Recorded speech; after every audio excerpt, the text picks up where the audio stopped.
அனைவருக்கும் வணக்கம். பாடல் கேளுங்க. சபைகளில் நீ நடந்தால் உனக்கு மாலைகள் விழ வேண்டும். ஒரு மாற்று குறையாத மன்னவன் இவன். மாபெரும் சபைதனில் நீ நடந்தால் உனக்கு மாலைகள் விழ வேண்டும்.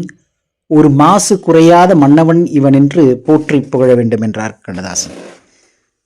பாருங்கள், நமது சட்டசபையில் ஒரு சுவாரஸ்யமான விஷயம் நடந்தது.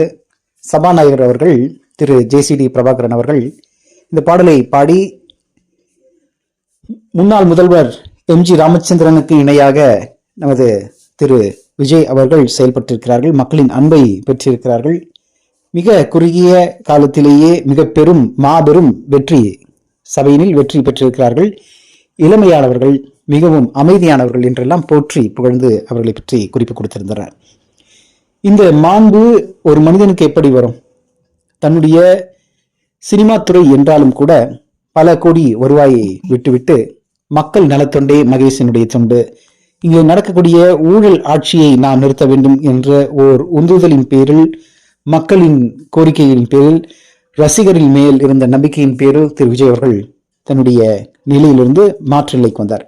இது ரொம்ப சாதாரண விஷயம் இல்லைங்க. அதாவது ஒரு துறையிலிருந்து இன்னொரு துறைக்கு மாறுவது மிக மிக கடினம். நான் என்னுடைய மெக்கானிக்கல் இன்ஜினியரிங் துறையிலிருந்து ஐடி துறைக்கு மாற்றம் ஏற்பட்டு இது ஒரு சிறிய ஒரு முயற்சி என்று கூட சொல்லலாம். ஆனால் இது போன்ற பெரிய முயற்சிக்கு நாம் வாழ்த்துக்கள் கூறி அவரை நன்றி சொல்ல வேண்டும். நன்றி.